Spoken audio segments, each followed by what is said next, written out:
Hürmetli vatandaşlarım, leksimizin üçüncüsünü başlayımız. Biz ağırlıkta sizlerge sözlegendi isimlerde bolsa şundaq degeniydik. Hazır dünyada pul meselesi, obrot meselesi man ciddi mesele oldu.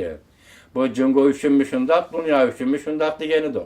Hatta Cungo doğrusu Cungo'nun iqtisadi ahvali to'xtalib kelib, bugun Cungo o'zi muomala qilayotgan, hamkorlashayotgan, kelishim va to'xtamlarni imzolayotgan Rossiyadek, Braziliyadek, Venezueladek davlatlarda pul pahalılığı başlandı yoki pulning qimmati tuvallaydi degan edik. Mana bugun deganimiz kelib keldi. Ana ko'ringlar, ko'ryapsizlar hozir Yevropa ittifoqida yevroning pul qimmati tuvallab ketdi. Kanada dollarining pul qimmati tuvallab ketdi. Kanadada mal bahosi Öyning bahası örilib ketdi. Hozir rublining tuvallab ketishi, pahallashuning qimmatining tushib ketishi qaysi darajaga yetganligi sizlarga ma'lum bo'ldi. Demek dünya hazır pul uğraşı devride. Yakın pul dünyada hazır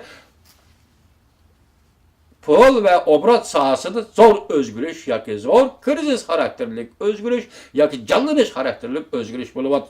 Ve şu kadardı bu bir haftada beredi buluvatkan vakalarını sizlere sözle şüllik siyata yerlap geldi.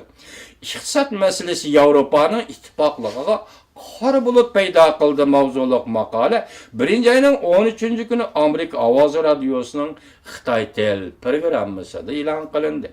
Nurg'ulg'an analizlar deb boshlandi maqola. Yevropada iqtisodiy krizis asta mazmut qadam bilan bosib kelyapti. Yevropa quruqlig'idagi nurg'un davlatlarning siyosiy munosabatiga ta'sir ko'rsatdi va ta'sir ko'rsatdi deyishdi. Ular tahlilchilar. Yevropa quruqligi siyosiy sahnasida Yevropaga qarshi, ya'ni Yevropa ittifoqiga qarshi millatchi kuchlar o'rtaga chiqdi. Balki an'anaviy siyosiy kuchning yetakchilik o'rniga hatto Yevropa ittifoqining mavjud bo'lib turishiga tahdid soldi deb ko'rsatdi tahlilchilar. 65 yıllık tarihiga bo'lgan Yevropa ittifoqi tinchlikqa va'da berish, gullanishga va'da berish qatorliq va'dalar ustida qurilgan edi. Yevropaning tinchligini ishga oshirish, Yevropada mush davlatlar qatnashgan bir ittifoq ichida Yevropaning gullanishini ishga oshirish, mushundaq va'dalar ustida qurilgan Yevropa ittifoqi 65 yillik taraqqiyot jarayonini boshdan kechirdi.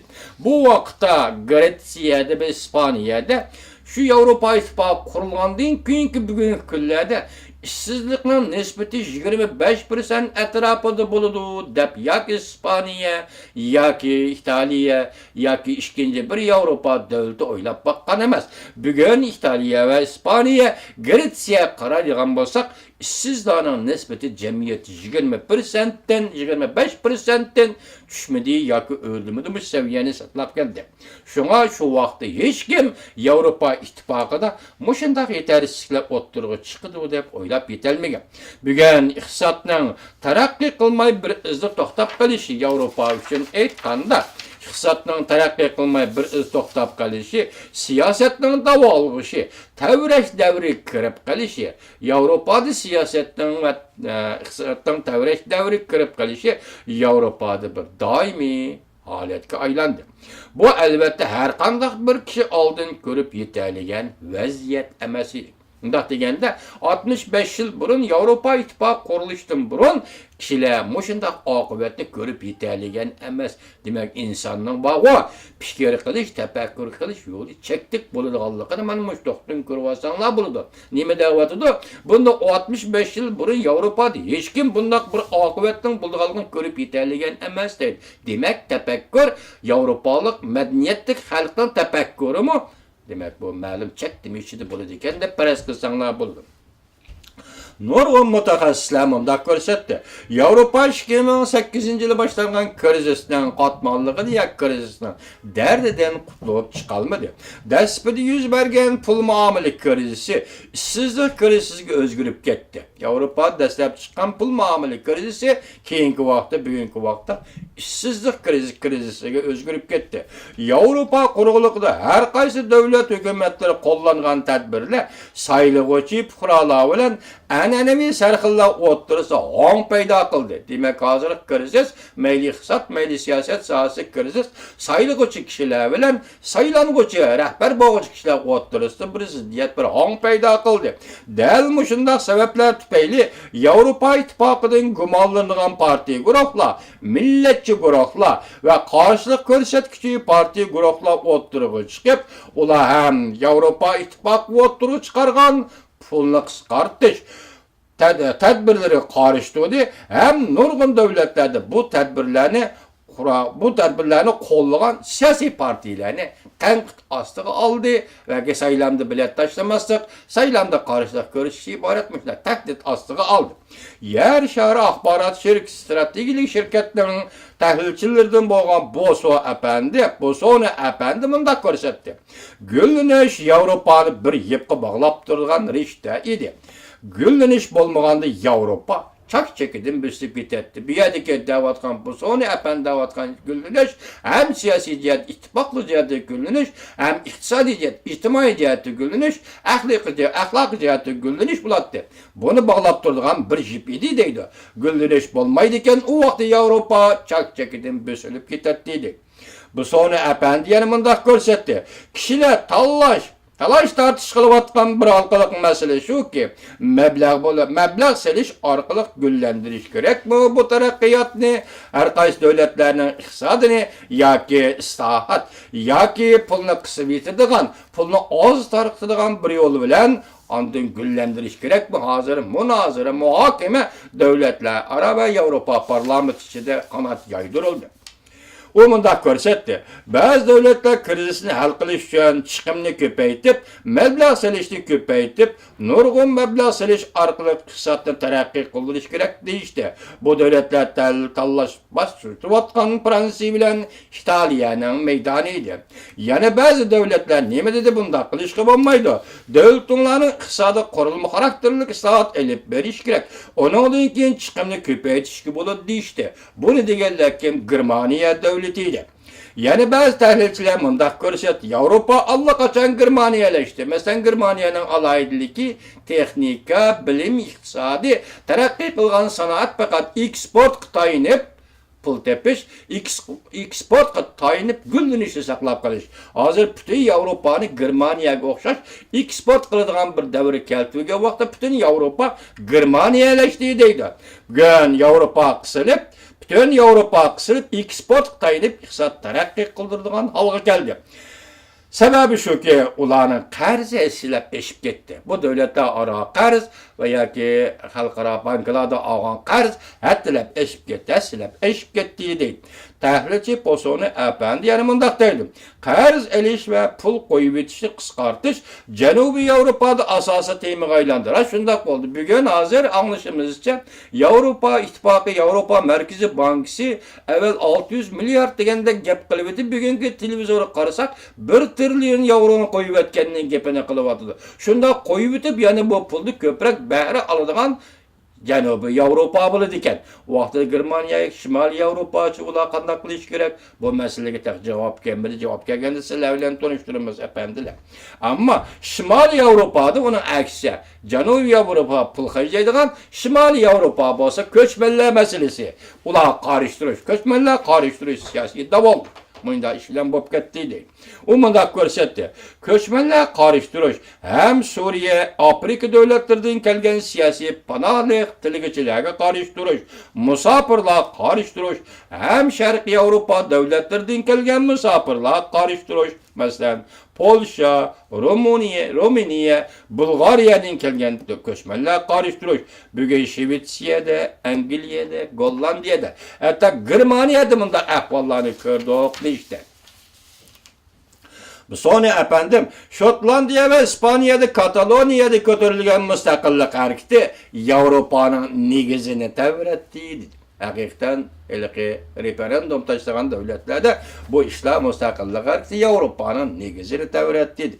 Lekin tahlilçiler Angliyaning veziri Cameron 2 yıl içinde Avrupa parlamentida qilish qilmaslik doğrusu referendum taşlaydı deydi. Lekin bunun ta'siri Avrupa ittifaqı intayin zor bo'ladi deydi. Zor ta'siri ko'rsatdi deydi. Onun üstüge Cameron bu Angliyadagi Avrupa'da yetakchi o'rin turadigan bir partiyaning vakilidir deydi.